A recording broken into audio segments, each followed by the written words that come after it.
So, watch the second episode of season 3 of Seinfeld, The Truth. You can't handle the truth. This has, this is a really great episode, I think. So, what happens is that,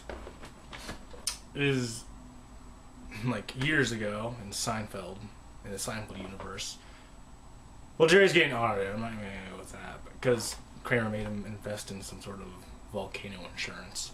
So Jerry's getting audited, and he needs to find, and his tax papers are given to George's girlfriend, who's an accountant and has some connections, so he can, survive the audit. I don't know all the specifications of an audit, so I can't really comment on that.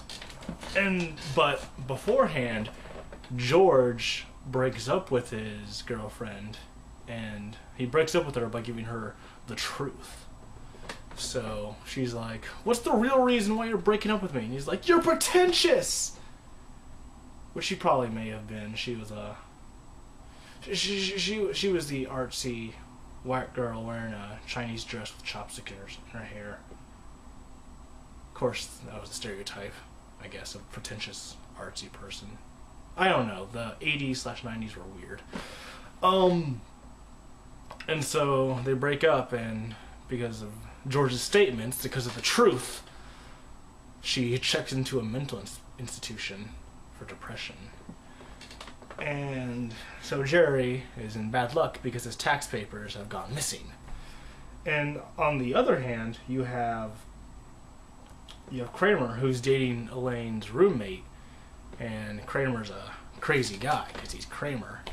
And so lots of weird stuff happening in Elaine's apartment because, for instance, Kramer, like, he puts the spaghetti sauce in the strainer, and so the strainer's all dirty. He plays loud tribal music and makes out with the girlfriend on the couch. And then he finds a windshield on the road, and he makes a coffee table out of it. First mention of coffee tables, I think. Kramer's connection with coffee tables, if I'm correct. But yeah, it was a really fun episode. Really, it had a very good plot. Had a very funny moments.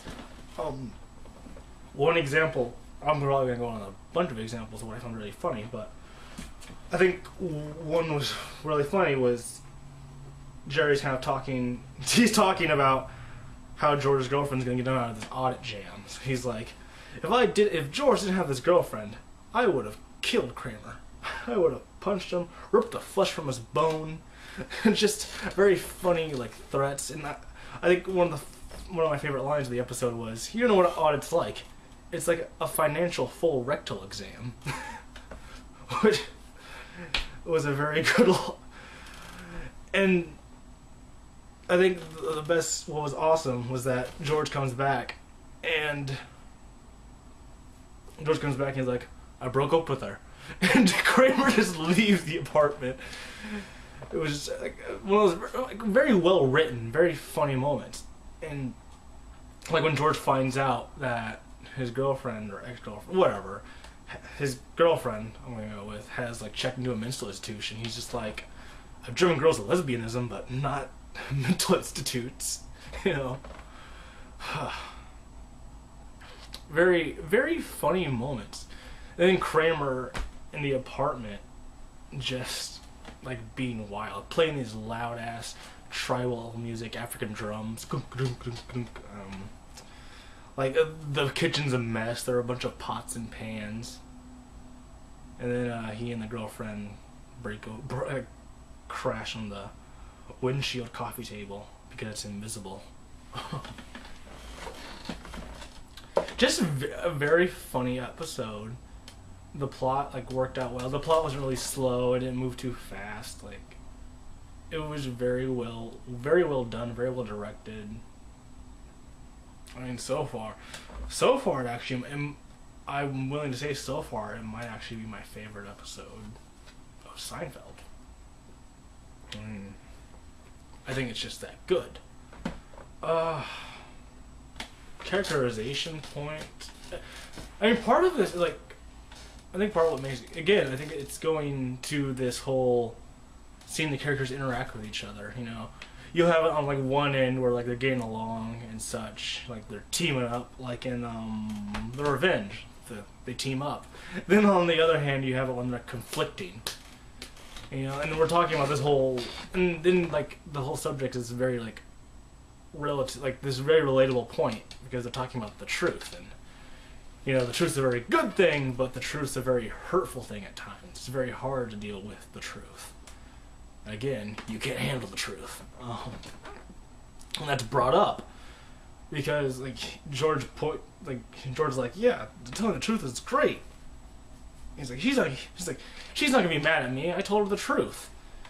But then Elaine's like, well, yeah, you told the truth. She wouldn't like to hear that. Like, what if somebody told the truth about you? And he's like, and George's like, what?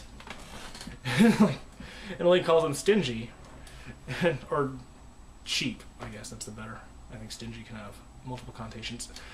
And of course, George is like upset about this. Like, why would you call me cheap? And Elaine's like, ha, see? But then when it comes down to when she's talking to Kramer and her roommate, they're like, okay, what's the truth? She's like, you're a great couple. You know, it's like I said, it's very relatable. I think we've all had those moments where we've all had those moments where you want to tell somebody the truth, and perhaps you need to tell somebody the truth, but you, based on how you think they might react, how you think they might feel, you don't tell them the truth. And in some situations, it can be very harmful if you don't or do tell the truth. In some situations, it can be very fruitful if you do tell them the truth. It's life. I don't know. I think that's what made this episode so fun. I think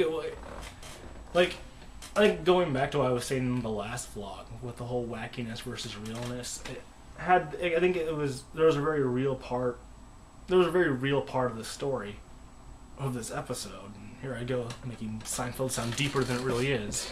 Or, I don't know. And, you know, it had this very real element to it of people telling the truth, but it had that thrown in wacky element of just these crazy ass events that go on. And I think the more I watch Seinfeld, I think the question kind of comes to mind: how wacky are these events really? You know, I mean, obviously in some episodes they are like wacky, crazy, like no way this would actually happen. But it's like in episodes like these where you have your roommate dating this crazy ass guy, or you're getting audited, and the only person that can help you is a friend's significant other, and they break up. Those really aren't that wacky when you think about it. They're kind of like, they're relatively common, I would think. So I don't know. That's just, is life really all that normal in the first place, or are we just used to the wackiness? I don't know. The philosophy behind Seinfeld, truly a mind-boggling thing. But yeah, I really enjoyed this episode. Really made me think, which I pointed to my cheek. Really made me think about the world. So you should watch Seinfeld, because you will become wiser. Enjoy.